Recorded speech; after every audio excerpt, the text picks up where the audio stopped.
Well, hey, what is up? Welcome to this Healing Messages of the Week. I think this is episode number 5.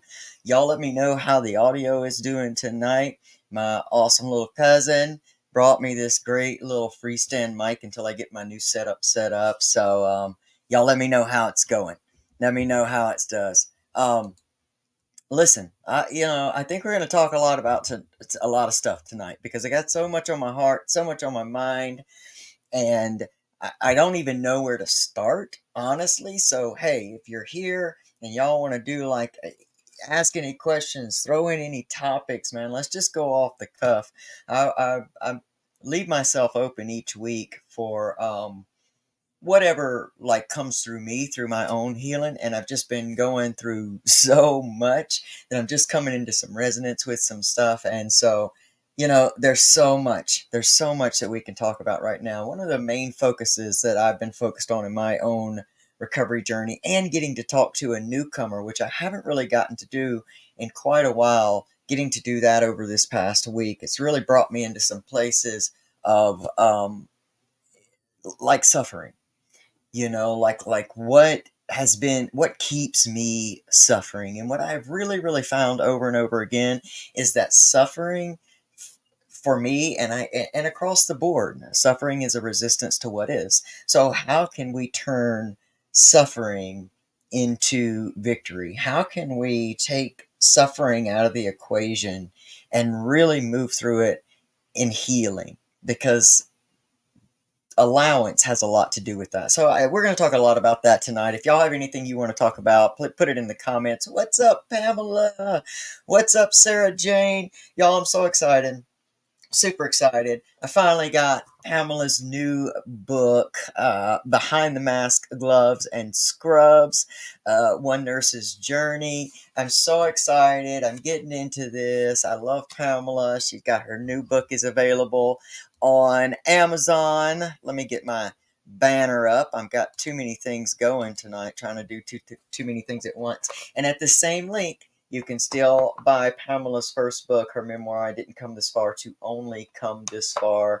Amazing inspiration in our community, amazing inspiration to me. She talks a lot about her experience with addiction, and I think that it's valuable. So if you are a family member, even that has someone in your family going through addiction recovery, great book. Great books to get. Pamela also worked in the addiction field as a nurse and just shares so much about it. So get these two books at amazon.com/Pamela Topjian. Also, my good friend, our brother, Martin John, has his version of the Tao Te Ching that is coming out. I'm currently waiting for it in the mail. I'm super excited about it. In the meantime, if you want to check that out, or the Recover Yourself podcast, you can go to martinjohn.com. And if you want to get some awesome Sober is the New Cool gear, you can go to soberisthenewcool.ca. We all love Kim Bellis. We all love Sober is the New Cool. And I love all of you. So let's just get into tonight's healing messages for the week. Let's dive into some healing. Let's talk about some recovery. And let's love on one another, doggone it. Let's go.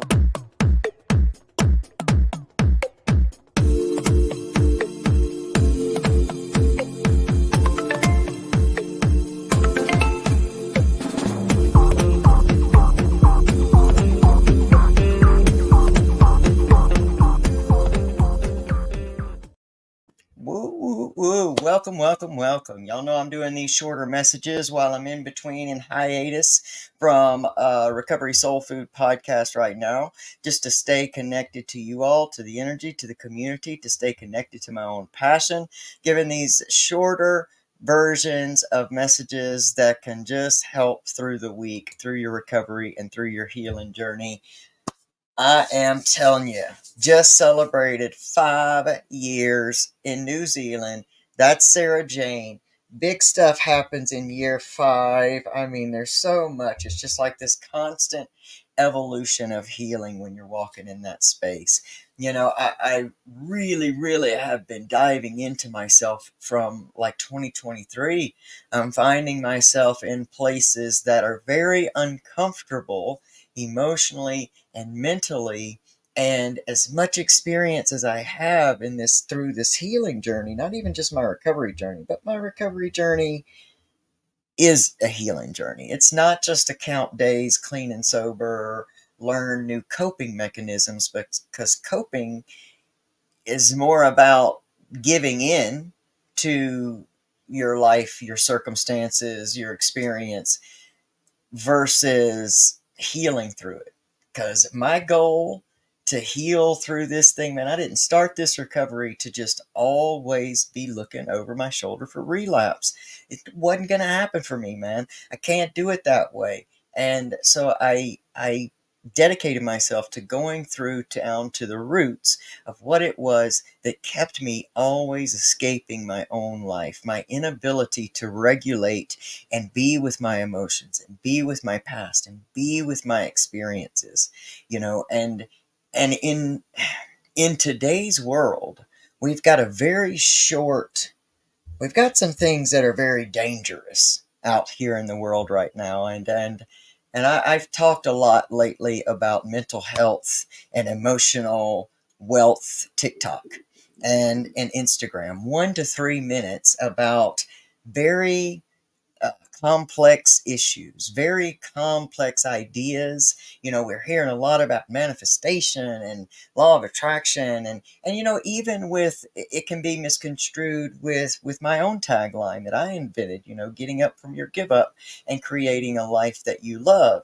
It can fall into those same categories, but what we don't understand in a 1 to 3 minute video is that there is a lot of in between and a lot of growth that happens from the asking or the vision and the actual manifestation. And it's that in between time that can get really, really scary. And this past week I got to actually sit and look into the eyes of a newcomer, and I saw that fear, that identity crisis, that I don't even know who I'm going to be without this identity of addict that I have truly adopted and come to walk in quite efficiently in ways. And we know that it's what we believe about ourselves, what we believe we deserve, who we believe we are, that really dictates our experience of life. Because life is not actually negative or positive. It all really becomes into the perceptions and the things that we have about it. Like death is not a positive situation. It's really in its purest form. It's not a negative situation. It is just what happens. But when we are attached to someone, let's say someone that we lose, someone that overdoses, whatever it is, we're attached to someone that has addiction. When we are attached to that person, then we have an experience that can feel and has the ability to be labeled negative, but really it's emotion, it's human. And we have to understand that in a 1 to 3 minute world of advice and very lightly covering topics like the law of attraction and all the different things like that, lightly covering healthy relationships. Like, how do you explain a healthy relationship in 1 to 3 minutes? You can't. You just can't. You can give people ideas, but without those extra building blocks, they can become disappointments, and they can lead to a lot of spiritual bypassing. They can lead to a lot of jumping around the healing and trying to avoid triggers. Triggers are our best friend. In this recovery journey, the honest truth is triggers are our best friend, because triggers are the quickest ways to highlight something within that is still asking to be seen. And many times your work is only to see it, is only to acknowledge it, because it cannot hold power over you. It's like If you're afraid of the monster in the closet, the moment that you open the door and turn the light on in the closet, that monster no longer holds the power of the fear. And as long as we avoid triggers, especially in a recovery journey, we avoid truly finding freedom. And in looking in the eyes of this newcomer, I saw all of these things happening all in this person's mind and body at once. You know, I could tell they were sick. I could tell that they were at a place of desperation because they're signing up for this program. And you can even look, I could look into the eyes of someone, of this person and this human, and see that they had been through this before. And so, while I don't normally get the opportunity to meet with a lot of newcomers like that, I was really, really grateful to be able to get to see that and be reminded of that desperation. And I can feel in a lot of areas of my life right now that I'm feeling that same type of desperation, not in the same situation, but that type of desperation that says, I can't go on suffering like this. So let me take apart the suffering. Let me look at, let me turn the light on, open the closet on the monster, and let me look at that in which is being triggered, or this suffering. I've learned a lot about, you know, suffering in itself, because that was my biggest goal coming into recovery. Was, listen, I don't want to suffer just to be suffering anymore. My entire life was built upon suffering for suffering's sake. I wanted to know why I was born different. I wanted to know why I had to go through so much abuse. I wanted to know why I felt so neglected. I wanted to, all those things I felt like I needed to understand in order to have any type of forgiveness or any type of healing around it. And so for the longest time, I could not break free of the chains of my own past, my own feelings of my own past. And so when I came into recovery, I was just sick and tired of suffering from the time I opened my eyes until the time I finally got to sleep, or just got to pass out or nod out, or knock myself out. That was mostly what my life was spent around doing, is just knocking myself out so that I didn't have to be me for a little while. And so, what I'm learning, honestly, about the asset of noticing suffering in our lives is that suffering leads us to acknowledge that there is something we want different. And if we continue down into a line of suffering, it means that we just pay attention to what we wish it would be, but we never actually take steps towards moving in that direction. And that is what creates this constant suffering in our lives in many areas. That's why I say the recovery community is one of the biggest mass healing type of movements, and important in our society, in our world right now, more than you even honestly realize, probably even more than I realize, because this is our recovery program. Without working through this healing, this stuff, we're always in the grips of addiction. It may be giving us a stay of execution, but we're always within its grips if we never actually go to the root of it. If we never go to the roots of how we operate in this world, because it's not just about picking up, it's not just about taking the drink, it's not just about using. Something else drove you to a place where you feel like it was better to escape, put poison in our bodies, than it was to go through it or stay moving through it in that way. Whatever it is. Even if we were prescribed them by a doctor and ended up getting addicted after taking them like that. I mean, whatever it is, because it doesn't catch and capture everybody.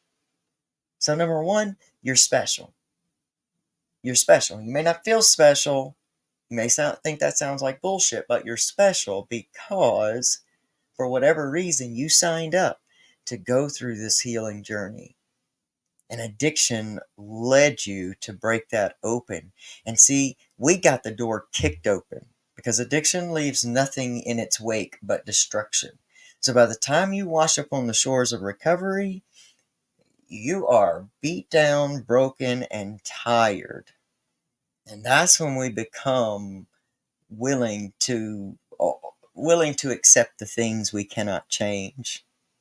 And that also is the moment that we take control of the courage to change the things that we can. We begin to open up and be willing to look at what we can change. But by the time we wash up on that shore, we're desperate. We're desperate. So this has to become our life. This is a life or death lifestyle for us. And it really seems like it's hard because it seems like we're always having to heal through something or go through something. But that is all in the way that we perceive the suffering about it. Because if we look at it as a negative thing versus a necessary path to get from the place that we are ready to change to the place that we visualize in our mind that we intend to get to in our hearts, there's a big gap. There's a big gap in between there, and it's filled with growth. And you know what growth translates to? Uncomfortable. And we can't grow and be comfortable at the same time because comfort does not breed necessity for change. We feel safe in comfort, but it does not really benefit us. And so, if we're able to then come to a place of acceptance, which is what step one, you know, it's basically that step one. We come to a place of acceptance of, okay, this is what I'm going through right now. How can I grow through it?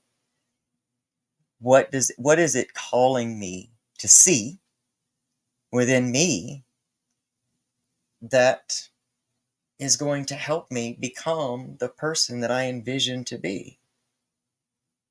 And as you grow in recovery, that person that you envision actually morphs and changes many, many times because you'll reach certain places like 5 years, my friend Sarah Jane. Like you reach certain places at 5 years where basically you're the person that you had first visualized.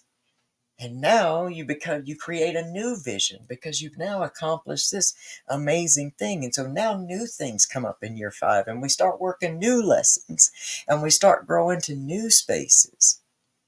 And so I guess if anything, I would urge you, if you feel like you're suffering in your life or you feel like, this whole healing journey is just too hard and it seems like it's never ending, look into where you are, because suffering is resisting. Look into where you are resisting what is and what is showing up for you.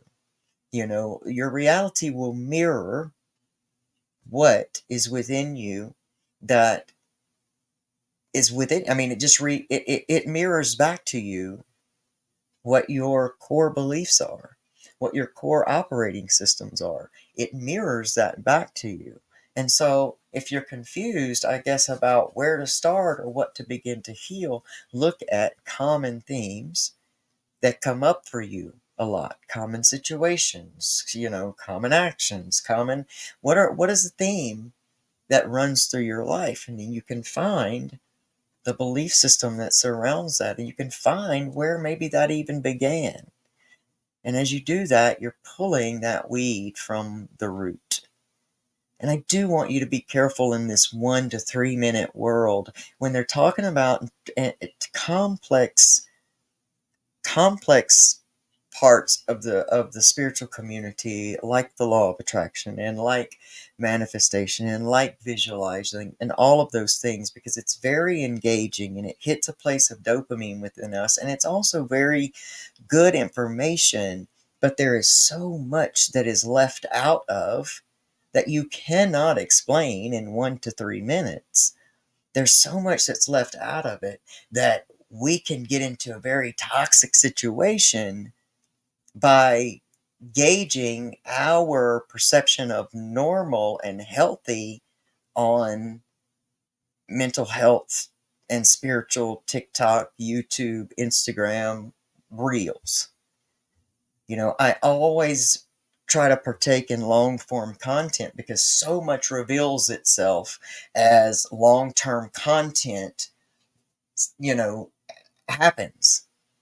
And when you talk about complex things like this, because I'm watching people suffer, people are spiritually bypassing so much stuff by just positive thinking. And positive thinking is not what's going to take you to the place of owning suffering, of learning to allow what is happening as a tool of growth versus a constant barrage of more life circumstances or more trouble or more whatever it is. I have i have a belief about myself and money as an energy, money as a sign of enoughness, money as, feeling like, am I enough to ask for this price? And the suffering of that brings my attention to that is the fact that I may be broke and I may be struggling to figure out, oh my gosh, how am I going to pay this payment? And constantly spending energy and time in worry versus recognizing and no affirmation. And I'm not saying affirmations aren't good. I'm not saying affirmations aren't helpful. They are when you're trying to recreate a belief system about yourself. But what I can tell you is when you do the work of beginning to recognize what the real root of it is, and sometimes, like I said, all you got to do is see it. All you got to do is follow it within yourself and see it, and it has a way of moving, out of your whole perception can change. It has a way of becoming. As you lighten your load of suffering, you open yourself up to now experience something new, a whole new way of being. And we just have to be careful. Use what resonates with you, and when you are hearing about complex ideas and practices that you put into practice in your life, but you don't feel like you receive what you're supposed to, and you're tempted to say, oh, this doesn't work, oh, this is it, whatever, all that stuff. When you're tempted to do that, I urge you to study these concepts a little bit deeper and keep going where you're led. Because if you ask a question like this morning, I asked a question because social media can be used for amazingness. It really can.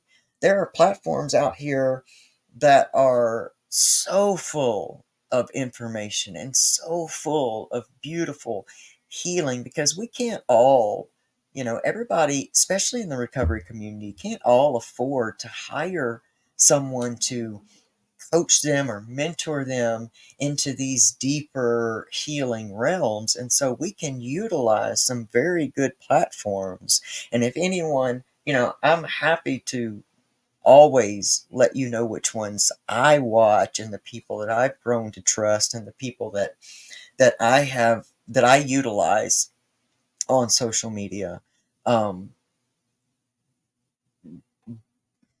don't even know what I was talking about right there. But it's just, I'm just saying, it's dangerous. Don't give up on those things. Go looking deeper into complex situations like the law of attraction. Please study it deeper before you just use it to manifest more stuff. Or you end up, because it works both ways. Like I just said, it's neither positive or negative, but your dominant vibration, your dominant belief is what is what's going to come back to you. So a lot of times when you're trying to manifest the rent money and at the same time you're scared to death not to have the rent money, the energy, the emotion is more connected to the fear of not having enough or not paying the rent. And a lot of times that's what will show up versus you magically manifesting the money overnight. And so I just want you to be careful that you're not building your sense of normal and healthy based upon, do the practices that are in these 1 to 3 minute reels and videos, do they work? And so research, give yourself that, and just know that as hard as it may seem, if you can get to a place, like I said, of allowance, of like, okay, I've asked for this. Because again, this morning I asked, why am I so angry lately? Why am I, like, why am I feeling this type of anger again? And about a couple hours later, I open my phone. One of my favorite creators is on YouTube, and it talks about the link between anger and, oh man, I don't even remember the link between anger and self-loyalty. And it was like, boom, the light went off. That's exactly why I'm so angry lately, because I have been in avoidance of conflict for so long, for many different reasons. I've been in avoidance of conflict for so long that now my not being loyal to myself, feeling like I'm not doing or saying or leading in a way that seems in alignment with my own self, is making me angry. That's a concept that lives way under the surface. But it's what I guess what I'm saying to you is, when you open up and you ask those bigger questions with an earnest heart, things show up to answer that in your life. You just have to be open to receive those things. You just have to be open. And there's not a lot of doing to that. Most of that is asking from earnest and then being open to receive what shows up then. And doing the work so that you judge it bad less and less.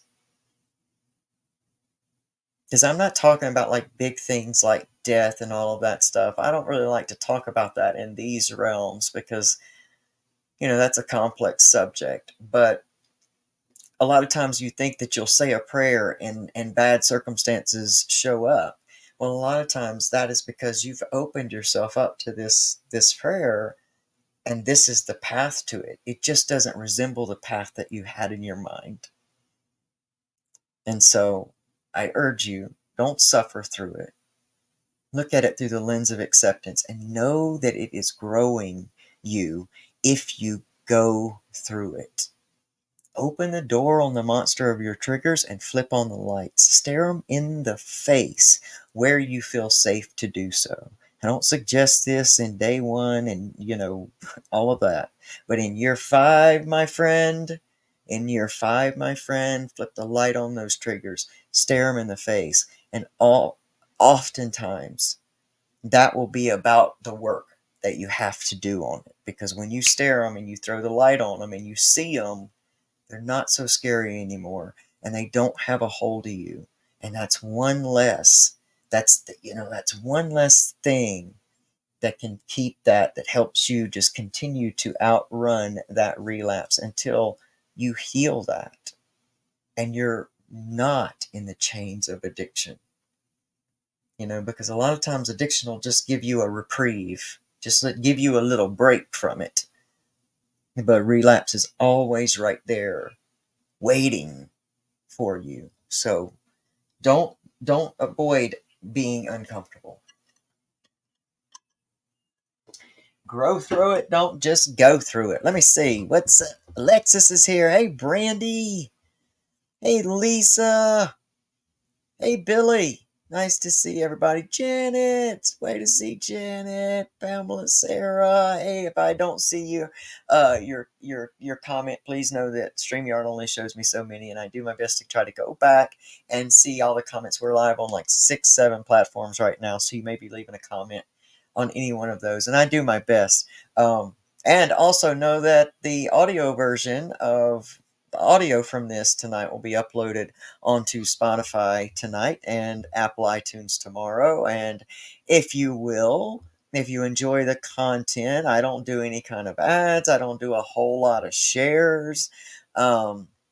I just put this stuff out here. So if it resonates with you and you have a few friends, 2 friends that you can share it with and think they might find resonance in it, I thank you. If you're watching on YouTube, please hit that like button, subscribe, like it on Facebook. Thank y'all everywhere. And thank y'all so much for commenting and being engaged in here. I love that.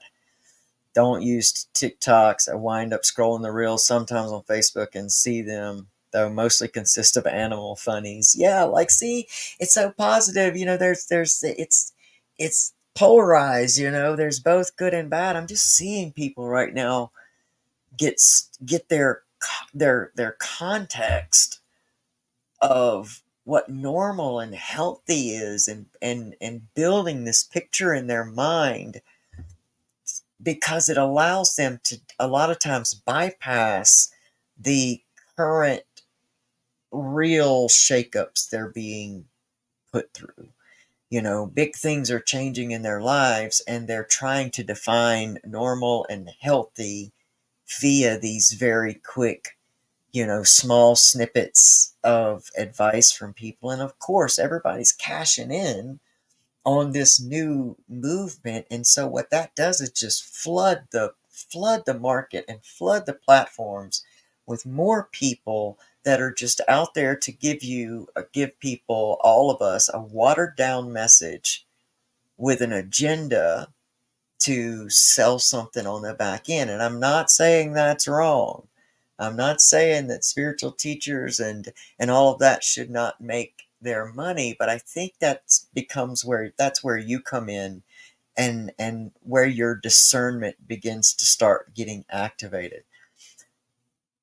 But some people are even far away from discernment. They're just looking for the dopamine hit to feel better. And we live in a society right now that is push button feel better. So where a lot of us, especially us old timers, had to go out and, you know, do the stuff to get the stuff to feel better, that most of the people in our society are addicted to dopamine in these 1 to 3 minute, aha, this is what it is. This is what will make me happy. That they don't realize it. And we are a society that's addicted to dopamine hits. And all of those things give us that. If we think we can fix the problem and it seems like there's a quick fix, that's not healing. That's more of a bypassing situation. And we're all looking for answers because that's the human being in us. We look for answers. That's the way our brains are made to process. So we want to look for the quick fix. The disappointment and the suffering comes in is when the quick fix doesn't work. So you have to keep getting another quick fix. And so you start looking at healthy relationship TikTok, and you start looking at, toxic masculinity TikTok, and you start looking at, divine feminine TikTok. And so we begin to feed ourselves with very bland food that could be so much more rich. So I'll always be here for long form content. I think there's so much. I want to see what Alexa. I used to spend far too much time on socials and expose myself to a lot of things I wish I didn't. I hear what you're saying. Good to have discernment when opening yourself up too much. Yes, because it is inundated. You can't even really get away from it anymore. It's just, you're just inundated with it, and so it is really hard. But it can be. This is a great example of what we were even talking about tonight. It can We can begin to kind of look at it as exercising the discernment. A lot of times we have to, because in the beginning, I contribute a lot of bland, positive thinking, motivational stuff for the beginning of my awakening process. And I'm grateful for it because it opened the door to so much, but I had to go through a lot of disappointment. This is why I talk to you guys about it in such certainty, because I did it. I went through so much disappointment buying programs, trying to go through it quickly because I only saw what I deemed as negative circumstances as suffering. There was there's a tendency with this quick bypassing, real stuff. There's a tendency to want to get it, like quickly. And when you get there, it's disappointing. There was no course. There was no frequency, there was no hypnosis, there was no vibration, there was no one quick fix that could take me through obviously what I signed up to do in this life journey, you know? Because I do, oh yeah, because I do, I'm of the belief that we're each on a divine path. And I also think that in a lot of the motivation, it can skew us towards thinking that our divine purpose is to do something great and help humanity.